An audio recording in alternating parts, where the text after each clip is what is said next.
सज्जनों, जैसा कि आप सभी भक्तों को विदित है, जो लोग टीवी के माध्यम से इस कथा से जुड़ रहे हैं, आप सभी को विदित है यह कथा उन तमाम लोगों के लिए समर्पित है जो इस समय बाढ़ से पीड़ित हैं। आप सभी को विदित है जो भूखे हैं, असहाय हैं, बेसहारा हैं, लाचार हैं, उन सभी के लिए यह श्रीमद् भागवत कथा का दिव्य आयोजन आयोजित किया जा रहा है। आप सभी को विदित है।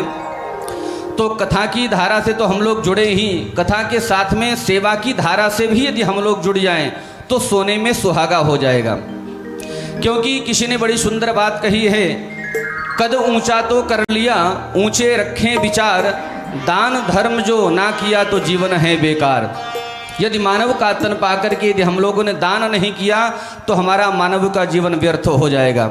श्री सद्गुरुदेव भगवान अपने कथा के माध्यम से हम सभी को अवगत करा रहे थे कि जिस प्रकार से श्री अयोध्या की भूमि में श्री राम जन्मभूमि का मंदिर निर्माण होने वाला है, श्री राम लला का भव्य मंदिर निर्माण होने वाला है, बिल्कुल उसी तर्ज पर उसी तरह श्री धाम वृंदावन में भागवत भगवान का भी मंदिर निर्माण होने वाला है।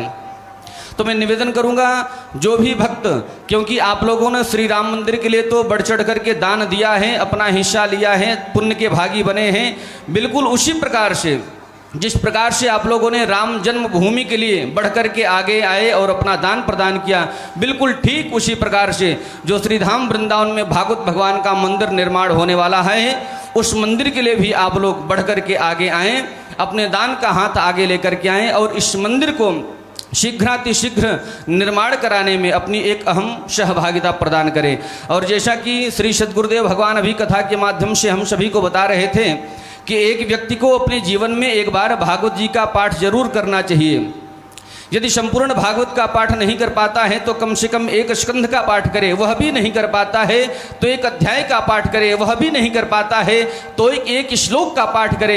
यदि एक श्लोक का पाठ भी नहीं कर सकता है तो बोले यदि आप भागवत भगवान का जो मंदिर निर्माण होने वाला है यदि उसमें आपने एक श्लोक का दान कर दिया तो आपको संपूर्ण भागवत पठन का फल प्राप्त हो जाएगा। तो मैं आप सभी से निवेदन करूंगा जो लोग टीवी चैनल के माध्यम से इस कथा से जुड़ रहे हैं, मिथिला कुंज परिवार के जो भी सदस्य इस कथा से जुड़ रहे हैं, मैं आप लोगों से निवेदन करूंगा भागवत मंदिर में यदि आप लोग भी अपनी सहभागिता प्रदान करना चाहते हैं, ठाकुर बांके बिहारी ने आपको जिस योग्य बनाया है आप इस मंदिर से जुड़ सकते हैं। यदि आप इस मंदिर में एक ईंट की सेवा करना चाहते हैं तो ज़्यादा बहुत बड़ी राशि हमारे संस्थान के द्वारा नहीं रखी गई है, मात्र और मात्र 1100 रुपये की सहयोग राशि है। यदि आप 1100 रुपये की सहयोग राशि प्रदान करेंगे तो आपके परिवार के कल्याण के निमित्त भागवत भगवान के मंदिर में एक ईंट लगाई जाएगी। और जो लोग चाहते हैं कि जो भागवत भगवान का मंदिर निर्माण होने वाला है उसमें हमारे परिवार के कल्याणार्थ के निमित्त एक श्लोक का शिलालेख किया जाए ग्रेनाइट पत्थर पर, तो आपको मात्र और मात्र 5100 रुपये की सहयोग राशि प्रदान करनी पड़ेगी। यदि आप लोग 5100 रुपये हमारे संस्थान को प्रदान करते हैं तो आपके परिवार के कल्याण के निमित्त भागवत भगवान के मंदिर में एक श्लोक का लेखन किया जाएगा। तो मैं निवेदन करूंगा एक ईंट की सेवा 1100 रुपये है, एक श्लोक की सेवा 5100 रुपये है, 2 श्लोक की सेवा 11,000 रुपये है और 5 श्लोक की सेवा 25,000 रुपये है। तो ठाकुर श्री बांके बिहारी ने आपको जिस योग्य बनाया है आप बढ़ चढ़ करके दान का हिस्सा बने और भागवत भगवान के मंदिर में अपनी सहभागिता को प्रदान करें। और जैसा कि श्री सद्गुरुदेव भगवान और पूज्य महाराज श्री बता रहे थे, और जो लोग मिथिला कुंज परिवार से जुड़े हैं, जो लोग वृंदावन आश्रम में जाते होंगे, आप लोगों को विदित होगा कि श्री धाम वृंदावन में और प्रतीक वृंदावन में विगत 30 वर्षों से अखंड युगल नाम महामंत्र का संकीर्तन हो रहा है। मेरे भाई बहन, मैं निवेदन करूंगा, एक बार श्री नारद जी ने भगवान से पूछा, प्रभु आप कहाँ रहते हो? तो भगवान ने बड़ी सुंदर बात कही, नाहम वशामि वैकुंठ योगिनाम हृदयेन च मद भक्ता यत् प्रगायंत्री तत्प्रतिष्ठामि नारद। ना मैं बैकुंठ में रहता हूँ, ना मैं योगियों के हृदय में रहता हूँ, जहाँ पर मेरे नाम का गायन होता है मैं वहाँ पर रहता हूँ। तो भगवान की इस वाक्य से हमको लगता है कि भगवान कहीं पर हो या न हो नहीं मालूम, लेकिन भगवान मिथिला कुंज और प्रतीक वृंदावन में जरूर होंगे, क्योंकि यहाँ पर अनवरत कई वर्षों से भगवान नाम का गायन हो रहा है। तो मैं निवेदन करूंगा जो लोग चाहते हैं कि श्री धाम वृंदावन में हमारे द्वारा भी एक दिन का अखंड संकीर्तन हो तो आप इस सेवा से भी जुड़ सकते हैं, मात्र और मात्र 1500 रुपये की सहयोग राशि प्रदान करके। और जो लोग चाहते हैं कि एक महीने तक हमारे द्वारा अखंड युगल नाम महामंत्र का संकीर्तन हो श्रीधाम वृंदावन में और प्रतीक वृंदावन में, तो इसके निमित्त आपको मात्र और मात्र 15,000 रुपये की सहयोग राशि प्रदान करनी पड़ेगी। तो मैं निवेदन करूंगा, जो लोग एक दिन के लिए कीर्तन करवाना चाहते हैं 1,500 रुपये, और जो लोग 1 महीने का संकीर्तन करवाना चाहते हैं उनके लिए 15,000 रुपये की सेवा दे करके आप अपने परिवार के कल्याण की, मंगल की कामना को कर सकते हैं। और इसके बाद में हमारे सेवा संस्थान के द्वारा एक और बहुत दिव्य प्रकल्प, अभी कोरोना दौर से हम लोग गुजर रहे थे, जब हम लोग अपने घरों से बाहर निकलना भी हम लोगों को मंजूर नहीं था, उस कोरोना काल में हमारे श्री सद्गुरुदेव भगवान और पूज्य महाराज श्री ना जाने कितने गरीबों को, ना जाने कितने साधु संतों को नित्य प्रति आश्रम में भोजन कराया करते थे। और मेरे भाई बहन, वह संकल्प स्वयं से पूर्ण नहीं हुआ, आप जैसे दानदाता से, आप जैसे भामाशाहों ने जो हमारे संस्थान को मजबूत किया अपना दान देकर के, उसी दान से यह कार्य संपन्न हो सका है। तो मैं निवेदन करूंगा, यदि आप लोग चाहते हो कि आश्रम में जो अन्न क्षेत्र की सेवा है यह विगत अनवरत चलती रहे, इसके लिए आपको मात्र और मात्र 1,100 रुपये की सहयोग राशि प्रदान करनी पड़ेगी।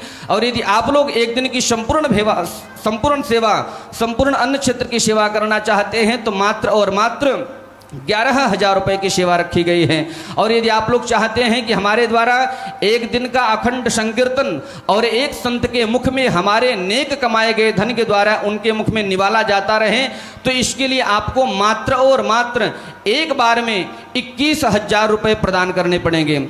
यदि आप एक बार हमारे संस्थान को 21,000 रुपये प्रदान करते हैं तो आजीवन, जब तक आप जीवित रहेंगे और मरने के बाद भी आपके नाम से एक संत के लिए भोजन और आपके नाम से अखंड युगल नाम महामंत्र का संकीर्तन होता रहेगा। तो मैं आप सभी दानदाताओं से निवेदन करूंगा, जो भी हमारे संस्थान के सेवा प्रकल्पों से जुड़ना चाहते हैं, आप हमारे प्रकल्प से जुड़ करके भाग्यशाली बन सकते हैं। क्योंकि किसी संत ने बड़ी सुंदर बात कही है, माया छाया होत है घटती बढ़ती जाए, दान करे से बढ़त है बिन बांटे घट जाए।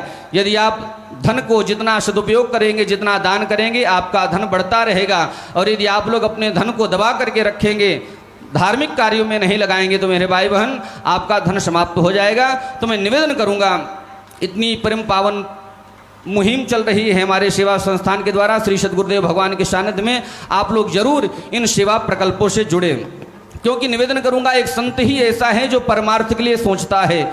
वृक्ष कबहु नहीं फल भके, नदी न संचय नीर, और परमार्थ के काज में साधु ने धरा शरीर।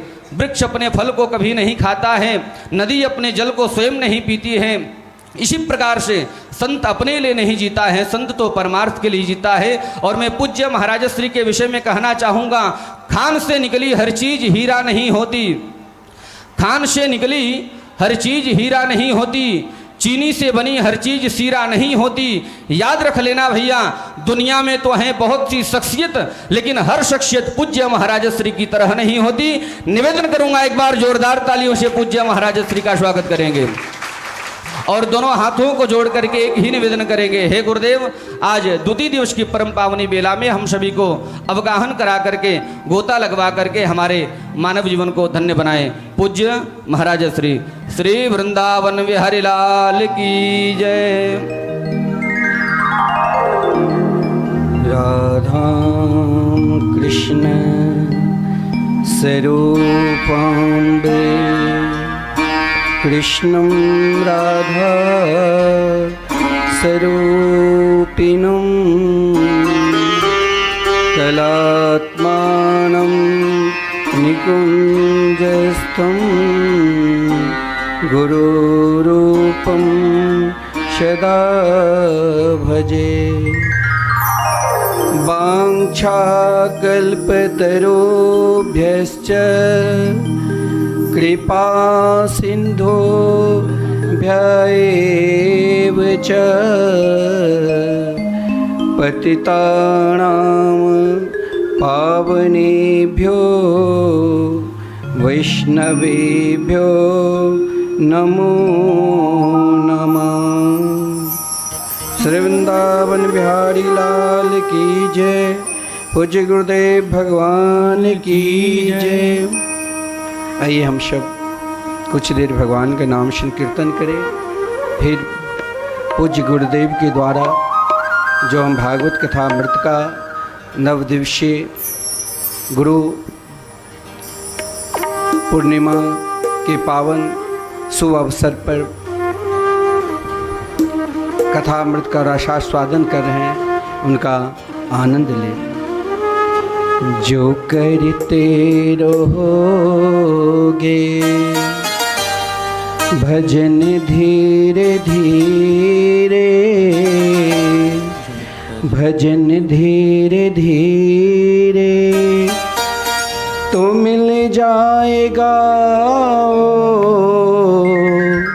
सजन धीरे धीरे। जो करते रहोगे भजन धीरे धीरे, भजन धीरे धीरे तो मिल जाएगा सजन धीरे धीरे, तो मिल जाएगा सजन धीरे धीरे, तो मिल जाएगा वो सजन धीरे धीरे। जो करते रहोगे भजन धीरे धीरे, भजन धीरे धीरे तो मिल जाएगा सजन धीरे धीरे, तो मिल जाएगा सजन धीरे धीरे।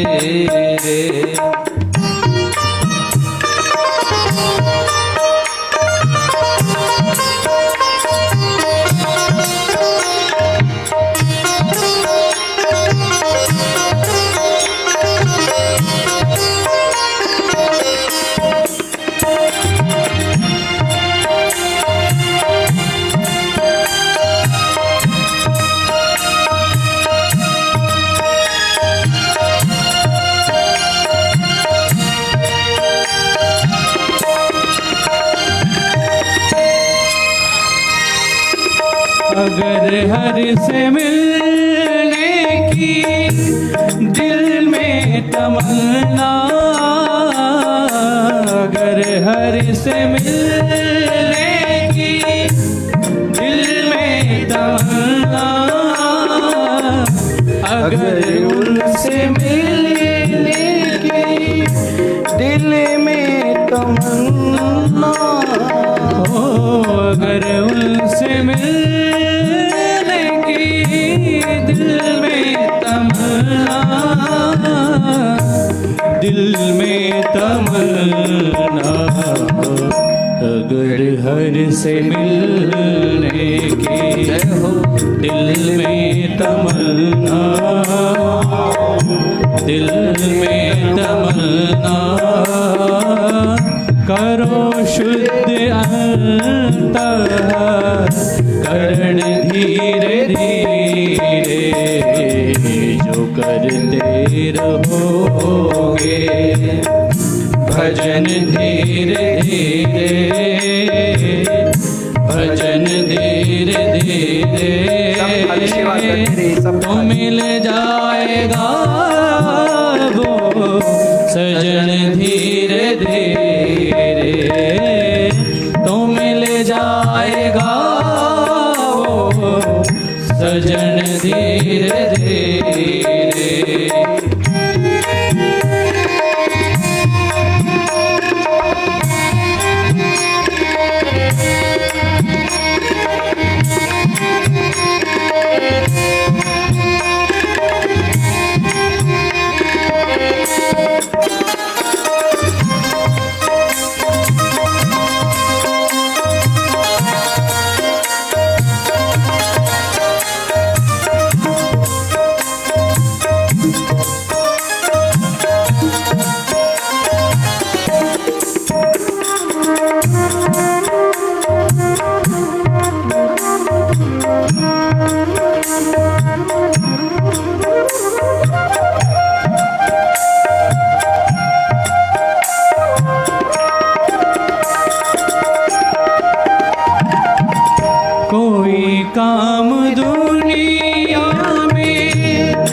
नहीं है,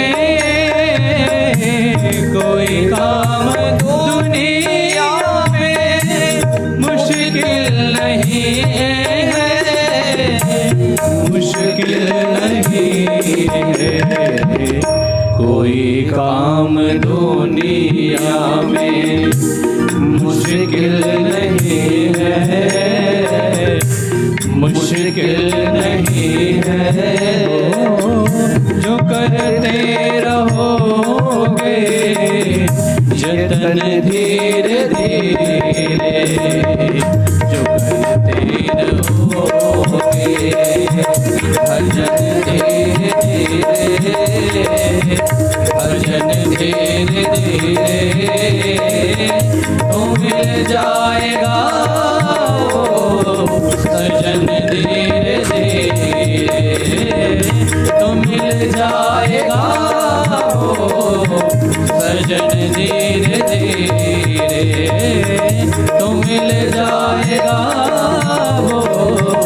सजन धीरे धीरे। हो जय जय राधा रमण प्यारो राधा रमण, जय जय राधा रमण प्यारो राधा रमण, जय जय राधा रमण प्यारो राधा रमण, जय जय राधा रमण प्यारो राधा रमण, जय जय राधा रमण प्यारो राधा रमण, जय जय राधा रमण मेरे राधा रमण, राधा रमण प्यारो राधा रमण, जय जय राधा रमण प्यारो राधा रमण, हो जय जय राधा रमण प्यारो राधा रमण, जय जय राधा रमण प्यारो राधा रमण, हो जय जय राधा रमण प्यारो राधा रमण, जय जय राधा रमण प्यारो राधा रमण, हो जय जय राधा रमण प्यारो राधा रमण, जय जय राधा रमण प्यारो राधा रमण, हो जय जय राधा रमण राधा रमण, हो जय जय राधा रमण प्यारो राधा रमण, जय जय राधा रमण प्यारो राधा रमण, हो जय जय राधा रमण प्यारो राधा रमण, जय जय राधा रमण प्यारो राधा रमण। जो करते रहोगे भजन धीरे धीरे, तो मिल जाएगा सजन धीरे धीरे।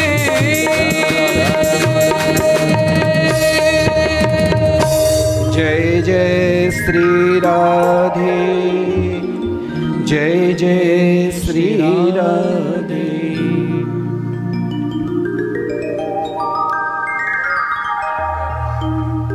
परम मंगलमयी परात्पर अखिलेश्वर अकारण करुणा वरुणालय भक्त वांछित कल्पतरु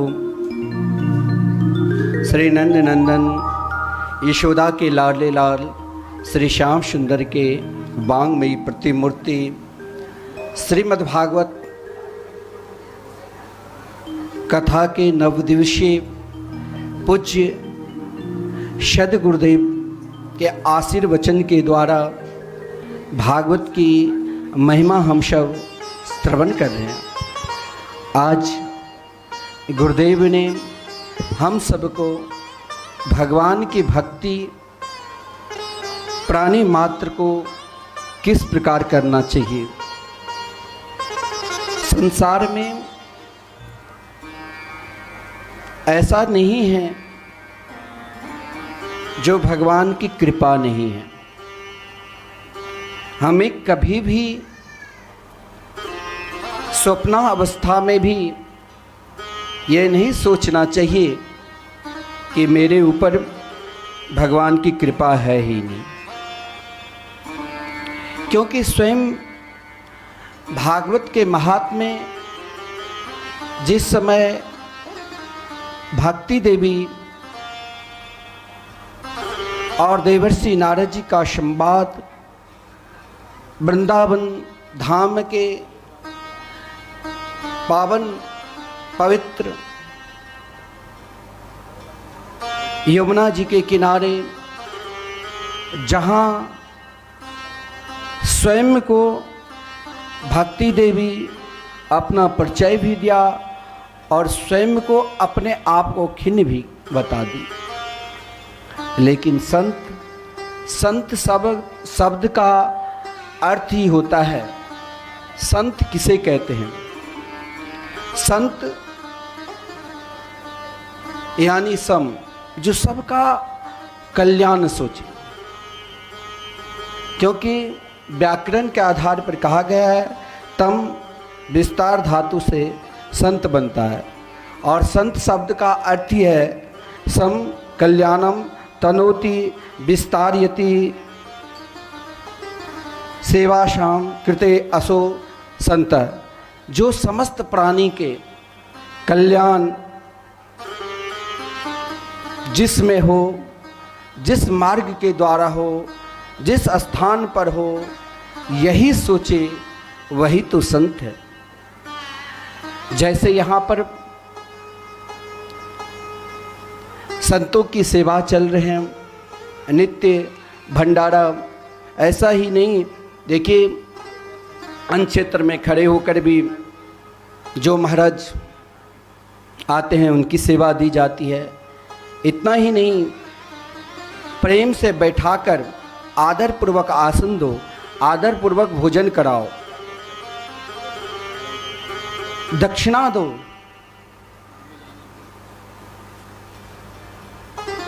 हर व्यक्ति को शास्त्र में कहा गया है कि महीना में कम से कम एक संत को, एक विप्र को जिवाना चाहिए, खिलाना चाहिए। यदि समय नहीं है तो हम तीर्थ स्थान में, श्रीधाम वृंदावन के लिए मिथिला कुंज में जो नित्य ऐसे साधु संत निवास करते हैं, संकीर्तन भी करते हैं, लेकिन महाराज उसे आप पहचानोगे नहीं, उनके रोम रोम से भगवान के नाम संकीर्तन निकलते रहते हैं। आश्रम से बाहर भी नहीं जाता, उनका उद्देश्य है भगवान के संकीर्तन। आप सोचोगे कि वो बहुत बड़ा धर्मान होंगे, ऐसा ही नहीं, देखने में विपन्न, लेकिन उसके पास ऐसा धन है जिसका कोई वर्णन नहीं कर सकता है। यहाँ भी हमारी इच्छा है कि एक विशाल संत निवास भी बने, ताकि पास में रेलवे स्टेशन है, रात्रि को कोई उतरे तो सीधे कहाँ जाए, तो प्रत्येक वृंदावन में संत निवास में हम निवास करें। क्योंकि ये भारत भूमि ही संत की भूमि है, और संत प्राणी मात्र का केवल कल्याण ही सोचते हैं कि प्राणी का कल्याण किस मार्ग में हो, कहाँ हो, किस ओर हो, जिसे हम कभी महात्मा भी बोल देते हैं। महात्मा शब्द का भी अर्थ बड़ा विलक्षण है। महात्मा किसे कहते हैं? जो भगवान के हो गए हैं। यानी महति यस्य महात्मा मनः आला यस्य असो महात्मना, जिसके मन ही भगवान के चरणार बिंद में सदा लगे रहे, वही तो महात्मा है।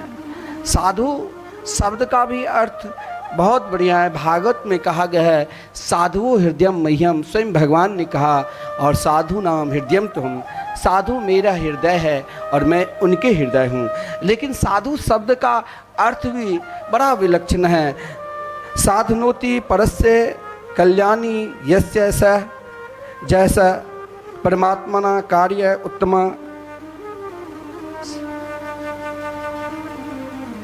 स साधु, जो सदा प्राणी मात्र को परमात्मा की ओर लगाए।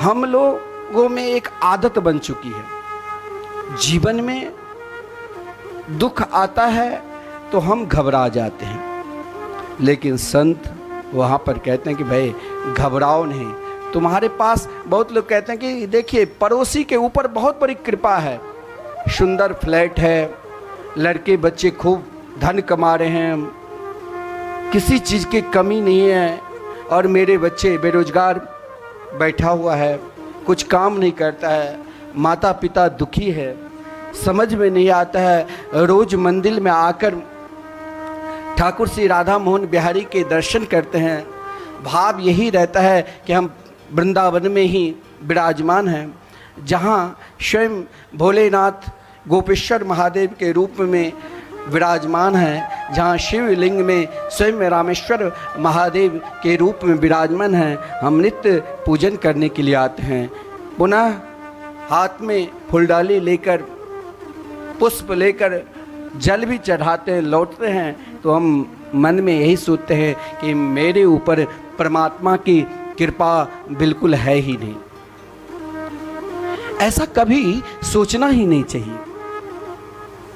जिस परमात्मा ने हमें जन्म दिया है, पूज्य गुरुदेव ने कहा अभी अभी कि स्वयं को, अपने आप को पहचानो कि हमें मानव शरीर क्यों मिला है। जिस परमात्मा ने हमें जन्म दिया है और जन्म से पहले ही हमें ब्रह्मा जी माता के गर्भ में ही 5 चीज लिख दिया है।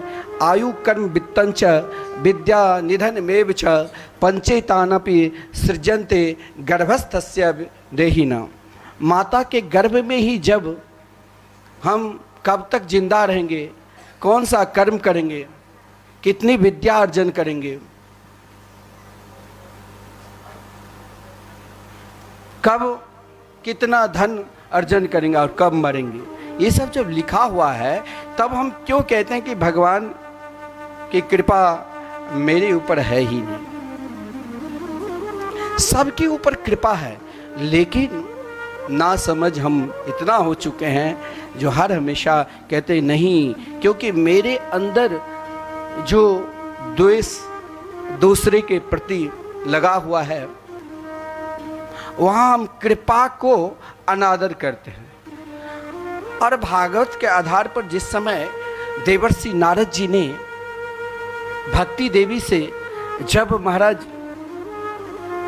कलयुगों के दुस्तर अवगुण के विषय में भी बताया, वृंदावन की महिमा को भी बताया, ठाकुर जी के प्रभाव को भी बताया, क्या ठाकुर जी की प्रभाव है, कन्हैया की क्या प्रभाव है, फिर भी कहीं ना कहीं भक्ति देवी की कहीं दुख छुपा हुआ था।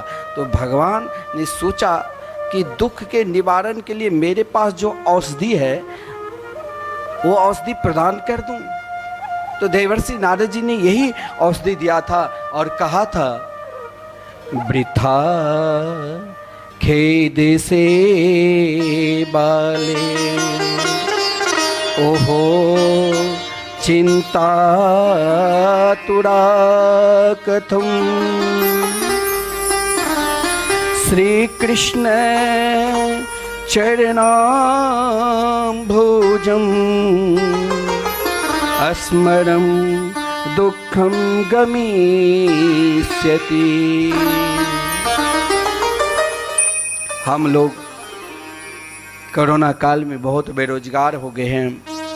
कुछ लोगों का धन का अभाव भी हो गया और कोई बहुत बड़े धनवान भी हो चुके हैं, क्योंकि ये तो संसार के नियम हैं, ये द्वंद्व है। जिसके जीवन में बहुत सुख मिला है उसके जीवन में दुख भी मिल सकता है, और जिसके जीवन में बहुत दुख मिला है उसके जीवन में सुख भी मिल सकता है।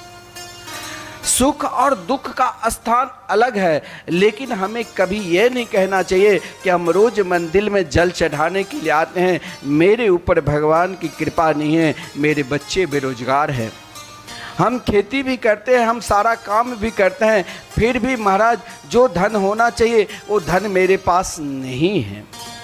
क्यों? क्योंकि अभी तक हम उन कृपा को, जिस कृपा के लिए हम सब स्वयं को कहते हैं कि भगवान की कृपा नहीं है, लेकिन यहाँ स्वयं देवर्षि नारद जी ने कहा, हे देवी, कृपा तो सबके ऊपर है। ऐसा नहीं है, उन गोपियों के जीवन में दुख नहीं आया था। व्यवहारिक लीला में यदि भगवान की लीला देखा जाए तो उन गोपियों के जीवन में भी दुख आया था कि जिस समय भगवान वृंदावन को छोड़कर मथुरा की ओर जा रहे थे तो ब्रजांगनाएं सब के सब रो रही थी। किसके लिए? श्री कृष्ण जा रहे हैं? नहीं। तो किसके लिए रो रही थी? स्वयं को अपना लिए। क्योंकि जिसके जीवन में आंख की पलक भी एक छटा गिर जाए तो उनके लिए त्रुटि युगायते करोड़ों वर्ष तक मानती थी। कभी कभी ब्रह्मा जी को कोसने लग जाती थी। लेकिन दुख का कारण फिर क्यों आया? जिन गोपियों के विषय में कहा गया है, स्वयं देवर्षि नारद जी ने भक्ति देवी से कही, जिस भक्ति की प्राप्ति के लिए हम सब अनेक प्रकार के कार्य करते हैं, गरीबों को भोजन भी कराते हैं, साधुओं संतों की सेवा भी करते हैं। संकीर्तन में जो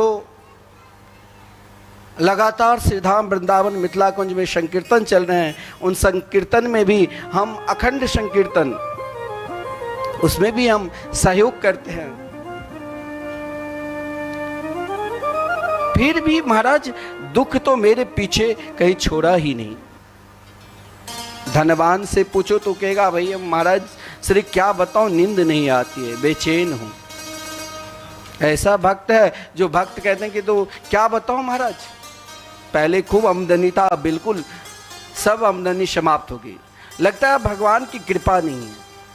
लेकिन उन गोपियों ने भी भगवान के लिए रोए, इसलिए नहीं कि अब मेरा सर्वस्व जा रहे हैं, इसलिए रोए कि उनके जीवन में दुख का कारण क्या, कि पहला कृपा।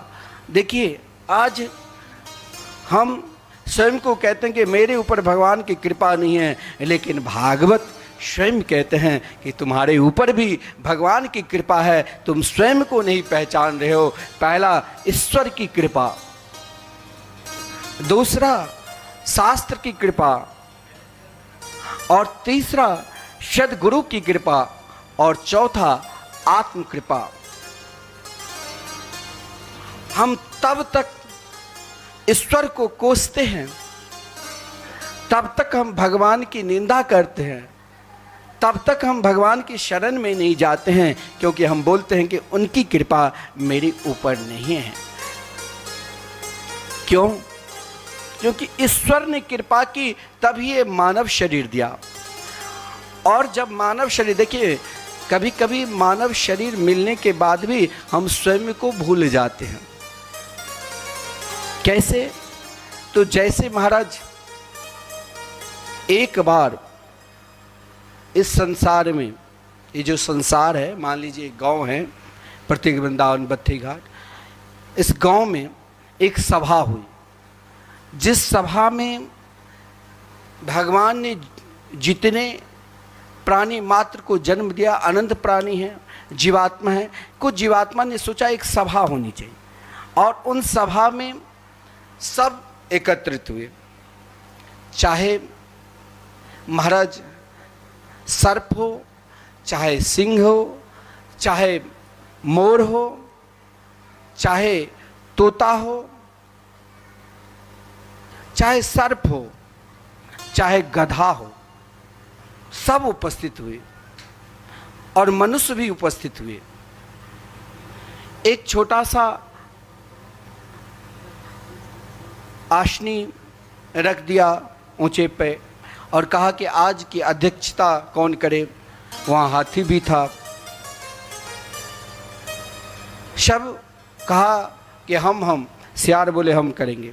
मनुष्य ने कहा कि देख भाई तू क्यों करोगे, मैं मानव हूँ, मैं करूँगा, क्योंकि हम बहुत चतुर हैं। सियार ने कहा तुम मुझसे अधिक चतुर नहीं हो, चुप हो गया। फिर अच्छा कहा मैं बहुत बड़ा बलशाली हूँ। हाथी ने कहा कि तू बलशाली कैसे हो सकता है, यदि तू बलशाली तो मुझसे अधिक बलशाली नहीं। कहा हम स्वादिष्ट भोजन करते हैं, ताजा भोजन। सिंह ने कहा तू स्वादिष्ट भोजन, ताजा भोजन नहीं करते हो, हम तभी खाते हैं जब स्वयं को शिकार खेलने के लिए उसे सामने मारकर बासी मांस के टुकड़ा सिंह नहीं खाते हो, ताजा मारकर तभी खाते। बोले तू बासी खाने वाले, हम ताजा और तुमसे बलशाली। कहा हम बहुत सुंदर है। मयूर ने कहा तो सुंदर कैसे हो सकता है, देखो परमात्मा मुझे कितने सुंदर बना दिया है।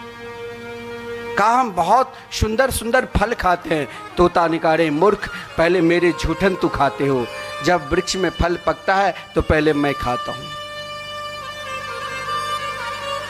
अंत में कहा कि हम बहुत चतुर हैं। सर्प ने कहा तुम मुझसे अधिक चतुर नहीं, मैं काट लिया छूप जाता हूं, पता भी नहीं चलता है।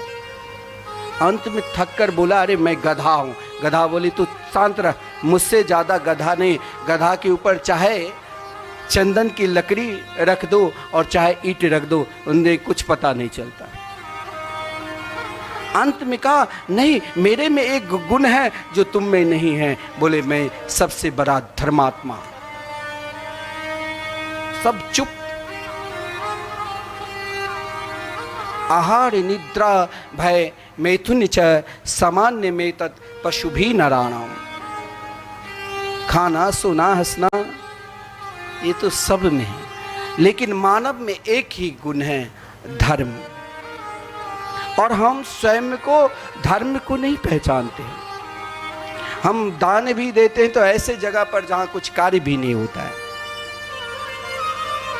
कभी कभी दान देना भी ऐसे स्थान पर हम दान देते हैं जहां स्वयं भगवान के संकीर्तन नहीं हो रहा है, जहां स्वयं अन्नदान नहीं हो रहे हैं, जहाँ स्वयं कोई साधु संत नहीं आते हैं। वहाँ यदि हम दान दे दिया और उस दान को हम लेकर स्वयं उपयोग करते हैं तो वो भी अपराध है, और जिसने दिया वो भी अपराध करते हैं।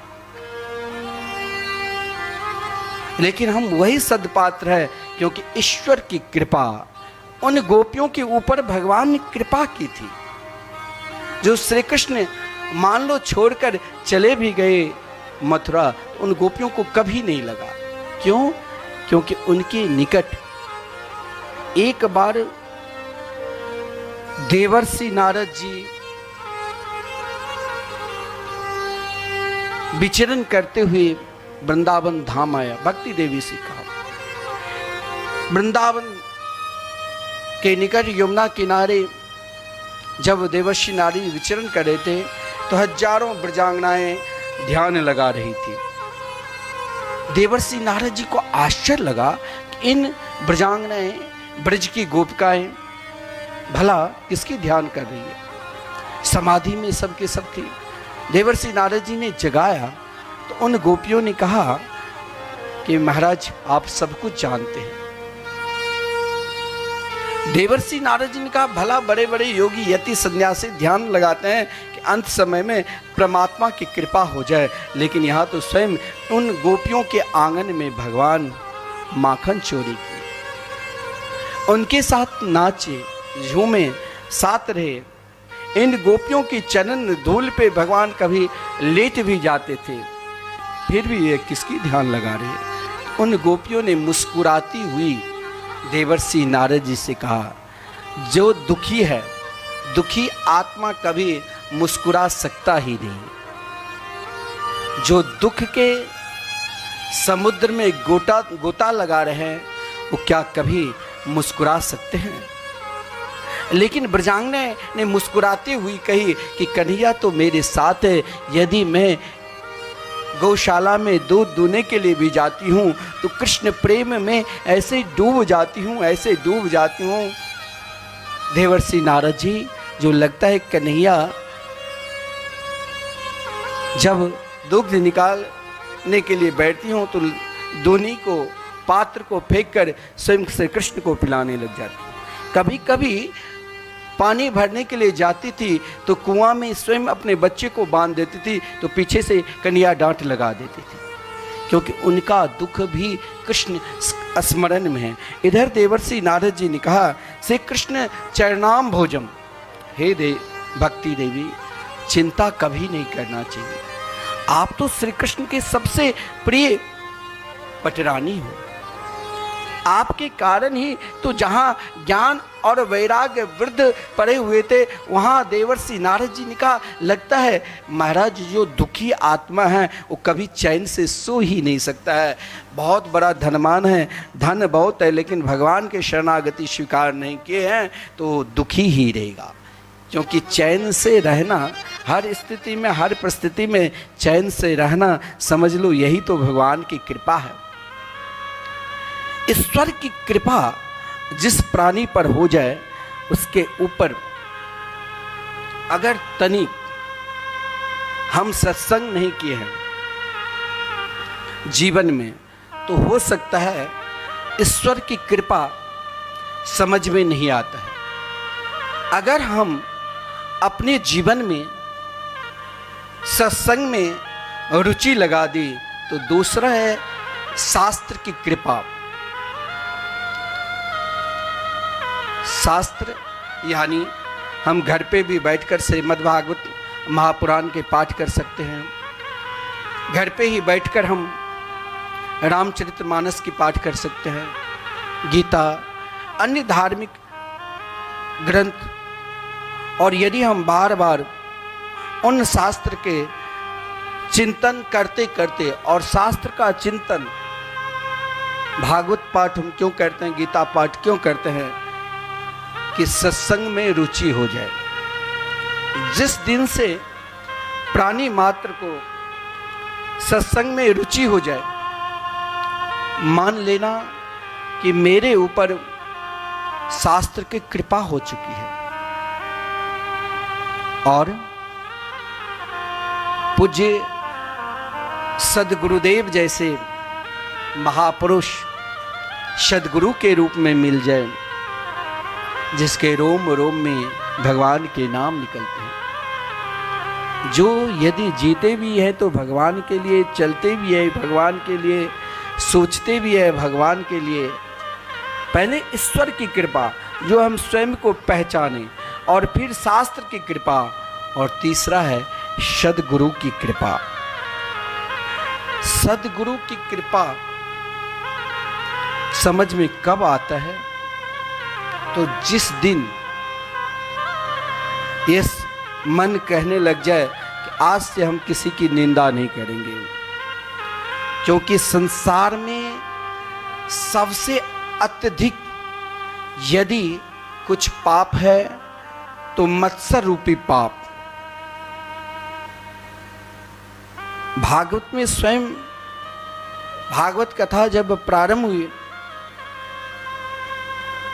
उन कथा में ही कहा गया है निर्मत सतानाम, यानी समस्त महापुरुषों ने, सताम मतलब महापुरुष, कि जब हम कोई भी शुभ कार्य करते हैं ईश्वर के प्राप्ति के लिए, यदि हम वृक्ष में पानी भी डालते हैं तो उन वृक्ष का स्वरूप के जड़ स्वामी कौन छुपा है, तो भगवान। यदि हम किसी की सेवा भी करते हैं अन्नदान के माध्यम से, संकीर्तन के माध्यम से, मंदिर भागवत मंदिर की सेवा से, जो भी हम कार्य समर्पित होकर करते हैं, और उन कार्य में यदि मेरे जीवन में मत्सर ना आवे, निर्मत्सराणाम शताम, जब तक बड़े बड़े सत्संगी के अंदर भी कभी कभी मत्सर आ जाता है, ऐसा नहीं है जो अज्ञानी के अंदर ही मत्सर आता है, बड़े बड़े योगी के अंदर भी मत्सर आ जाता है। एक दृष्टांत कथा है, ऐसा योगी जिसने अपने जीवन में 1400 बार, यानी 14 बार, 100 वर्ष पर जब मृत्यु उनके निकट आते थे तो मृत्यु को टाल दिया करते थे। चांगदेव जी जैसे योगी, जिसके अंदर अपने साधना पर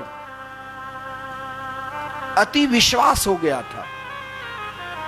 कभी कभी सामने वाले जैसे लगे कि सामने वाले महाराज बहुत सिद्ध हो चुके हैं, इनके जैसा कोई महापुरुष नहीं, तो उतना जल्दी विश्वास भी नहीं करना चाहिए। अब कोई फकीर, आप जाओगे वृंदावन में, ऐसे ऐसे महापुरुष है जो गाली से ही बात करेंगे, आप सोचेंगे इसके अंदर कितना महाराज असभ्यता भरा हुआ है, लेकिन सोचना भी नहीं, उनके रोम रोम में भगवान के नाम निकलते हैं। और जब भगवान के नाम निकलते हैं तो उसके हृदय में मत्सर आ ही नहीं सकता है। हनुमानगढ़ी में बड़े बड़े साधु संत रहते हैं, आपको गाली से बात करेंगे, आप सोचेंगे कि महाराज ये इतने बड़े नागा होकर गाली देते हैं। एक सज्जन ने कहा नहीं, वहाँ स्वयं उनके ऊपर हनुमान जी का स्वरूप है, आपको डांट रहे, गाली दे रहे हैं, तो भी आपके ऊपर कृपा कर रहे हैं। यदि आप ध्यान लगाकर बहुत बड़े स्वयं को अपने आप को योगी मानते हो तो उन योगी में भी कभी न कभी अभिमान आ जाता है। और ऐसा अभिमान आता है, आप स्वयं को सोचो, जो 1400 बार मृत्यु को टालकर स्वयं 1400 बरस जिंदा पृथ्वी लोक पर रहा, लेकिन एक छोटे से नन्हे से बालक के प्रभाव को नहीं जाना संत ज्ञानेश्वर की। और चांगदेव ने पत्र लिखा, भाई तुम्हारे अंदर ऐसा क्या प्रभाव है जो समस्त प्राणी गुणगान गा रहे हैं और हमने सब कुछ कर लिया, इतने बड़े योगी सब मेरे को छोड़कर वहाँ भाग रहे हैं। पत्र भी दिया, देखा समझदार है कि नहीं, तो एक सौदा कागज पर, कोरा कागज पर लिख दिया। लेकिन संत पहचान जाते हर भाषा। उनकी बहन जानाबाई ने पहचान लिया और लिखा, देख योगी, जीवन में पहले मत्सर को तू त्याग। कभी कभी क्या होता है, अगर मत्सर रखकर हम कोई भी सेवा करते हैं, चाहे अपने ठाकुर जी को सुंदर वस्त्र पहनाते हैं, रिझाते हैं, आजकल शहरों में घर घर लोग लड्डू गोपाल को महाराज चलते भी है, कभी कभी तो लगता है कि कैसा ना समझ है, स्वयं को झूठन को खा लेगा और वही झूठन गोपाल जी को मुख में डाल देगा। उनके अब स्वयं एक बार खाएगा, एक बार गोपाल कहेगा मेरा पुत्र है। अरे तुम्हारे अंदर ऐसा भाव है, तू स्वयं को मीरा और करमेती बाई बनने के लिए चल दी, तो स्वयं को वो आचरण भी तो करो। उस स्तर पर पहुंचने के लिए जब तुम उस स्तर पर पहुंच जाओगी, और जब तुम उस स्तर पर पहुंच जाओगे तो फिर दुनिया नहीं दिखाई देगी, तो फिर तो जित देखो उत श्याममयी की अवस्था हो जाएगी। लेकिन आजकल एक नई परंपरा चला दिया है शहरों में अधिक। वैसे शास्त्र में कहा गया है, सदगुरु के द्वारा जो प्रदत्त मंत्र है और सदगुरु के द्वारा जो प्रदत्त इष्ट है, उन इष्ट को भी कभी नहीं त्यागना चाहिए। और सदगुरु के द्वारा जो प्रदत्त मंत्र है, उन मंत्र को भी कभी त्यागना नहीं चाहिए। अपने गुरु के द्वारा प्रदत्त मंत्र को यदि हम छोड़कर कहीं और भटकते हैं, वो भी एक अपराध माना जाता है। मानो वहां आपके ऊपर ईश्वर की कृपा, शास्त्र की कृपा होते हुए लगता है सदगुरु की कृपा नहीं है। महाराज वही चांगदेव सिंह पर बैठकर आया था और एक सत्संगी ने जर पर बैठकर उनका स्वागत किया, अंत में उनकी शिष्यत्व को स्वीकार करना पड़ा। तो मत्सर, जब तक सदगुरु की कृपा मेरे ऊपर क्यों नहीं हो रहा है? हर प्राणी उनके निकट है, उनके सानिध्य में है, ना जाने बरसों से भगवान के भजन पूजन कर रहे हैं, बरसों से चिंतन कर रहे हैं, फिर भी सद्गुरु की कृपा नहीं हो रही। सामने बैठ जाएगा तो निंदा प्रारंभ कर देंगे, सामने बैठ जाएगा तो दूसरों का अवगुण गुणगान करने लग जाएंगे। मेरे अंदर मानता हूं लाखों अवगुण हैं, उसे हम यदि अवगुण है, गुण भी है तो भगवान के चरणारविंद में समर्पित कर दो, अवगुण भी है तो उन्हें दे दो ना।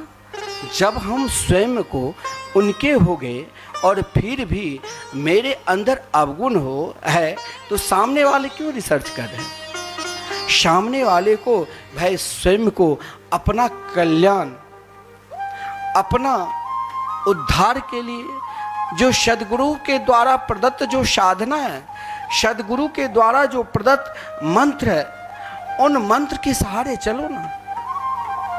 मन मर्जी साधना भी करोगे तो उन साधना से भगवान नहीं मिलेगा। मन मर्जी साधना से तो वही मिलेगा जैसे जिलेबी हलवाई बनाता है और उसमें यदि चाशनी में नहीं डुबाया तो वही जिलेबी खाने से जी को काट देता है। साधना से कोई भगवान नहीं मिल जाएंगे, लेकिन ऐसी साधना करो, सत्य विधि परिपाते न परिप्रश्ने न इति सेवया।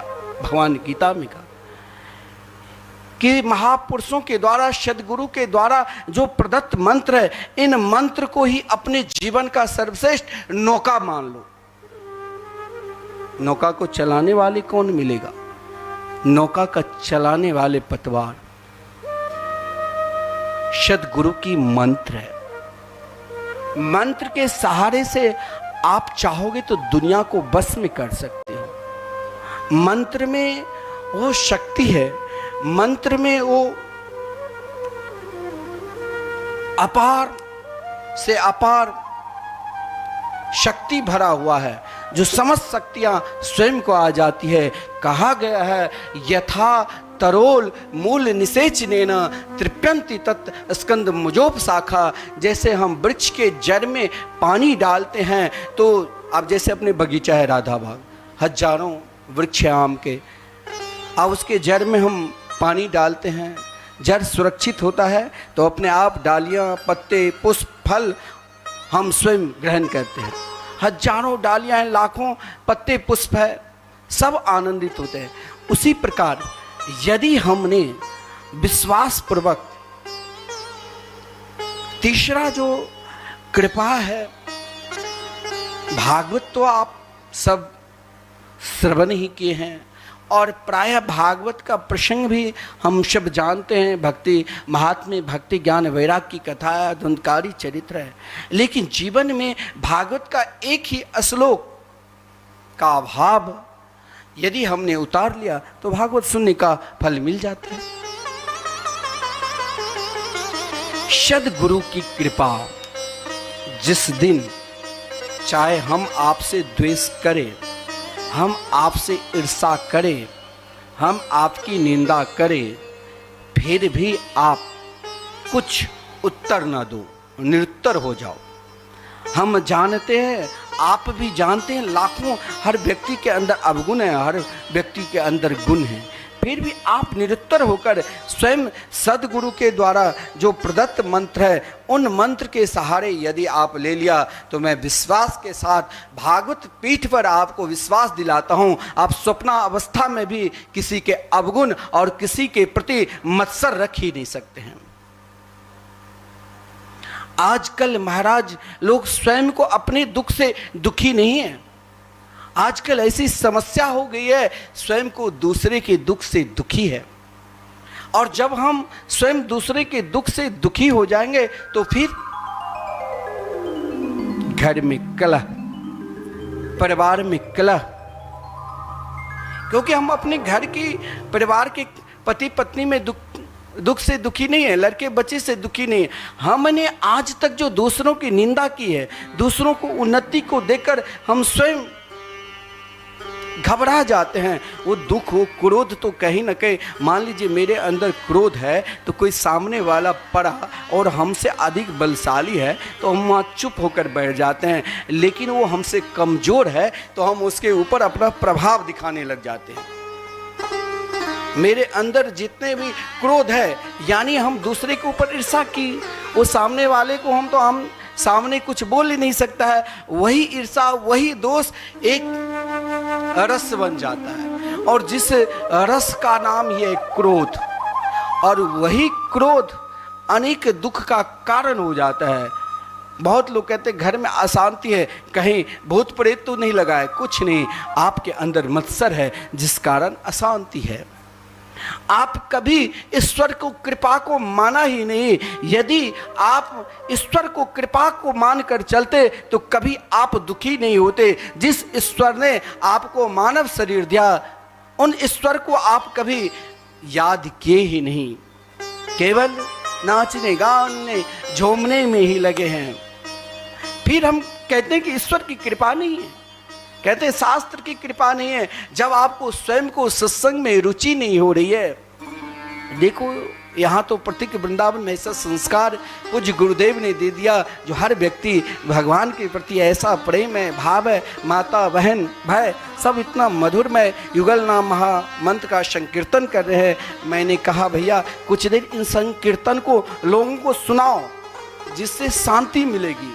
दुनिया जाने कि संसार में यदि दुख निवारण का कोई औषधि है तो एकमात्र भवोषधा क्षोत्र मनोभिरामात, जैसे भागवत में कहा गया है, समस्त औषधियों की, समस्त दवा की एक ही दवा है, जो इस संसार रूपी भव सागर से यदि पार होना चाहते हो सज्जनों, तो मात्र एकमात्र भगवान के मंगलमय नाम कीर्तन ही है।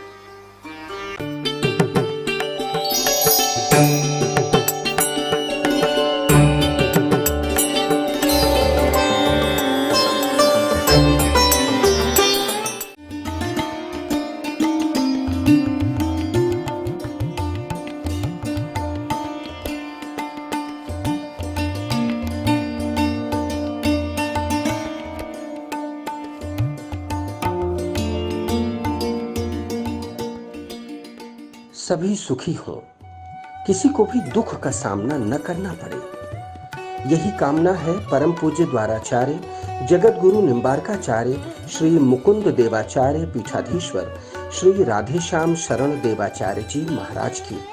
इसीलिए उनके उत्तराधिकारी कृपा पात्र शिष्य परम पूज्य महामंडलेश्वर श्री किशोरी शरण जी महाराज सद्गुरुदेव के संकल्पों को पूर्ण करने हेतु दृढ़ संकल्पित हैं। विगत 3 दशक से अखंड युगल नाम संकीर्तन हरिनाम 24 घंटे चल रहा है। ठाकुर श्री राधा मोहन बिहारी जी एवं सखी रूप में हनुमान जी के दर्शन से समस्त मनोकामना पूर्ण होती है। ब्रजवास कर रहे संतों के लिए अन्न क्षेत्र शुद्ध सात्विक भोजन की व्यवस्था की जाती है। मनोवांछित फल प्राप्ति हेतु एवं समस्त बाधाओं से मुक्ति प्राप्ति हेतु आप श्री अपने नाम से या अपने पूर्वजों परिवार के नाम से युगल नाम संकीर्तन करा सकते हैं।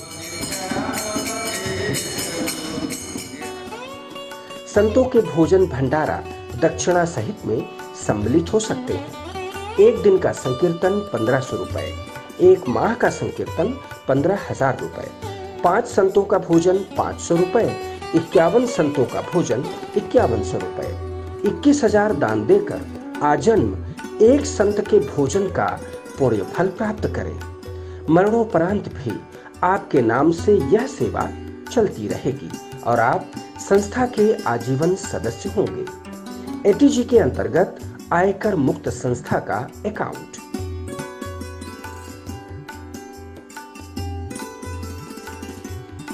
परम पूज्य सद्गुरुदेव भगवान के हृदय की भावपूर्ण अभिलाषा है कि मिथिला कुंज वृंदावन के प्रांगण में श्रीमद् भागवत पुराण के 18,000 श्लोक शिलालेख सहित श्रीमद् भागवत जी के भव्य मंदिर का निर्माण हो। श्री राधा कृष्ण की लीला स्थली श्री धाम वृंदावन में विश्व के पहले अद्भुत मोक्षदायी मंदिर का निर्माण कार्य शीघ्र प्रारंभ होने जा रहा है, जिसमें एक ईंट का दान 1100 रुपए रखा गया है। आप श्री एक या एक से अधिक ईंट का दान देकर मंदिर निर्माण में सहयोगी बन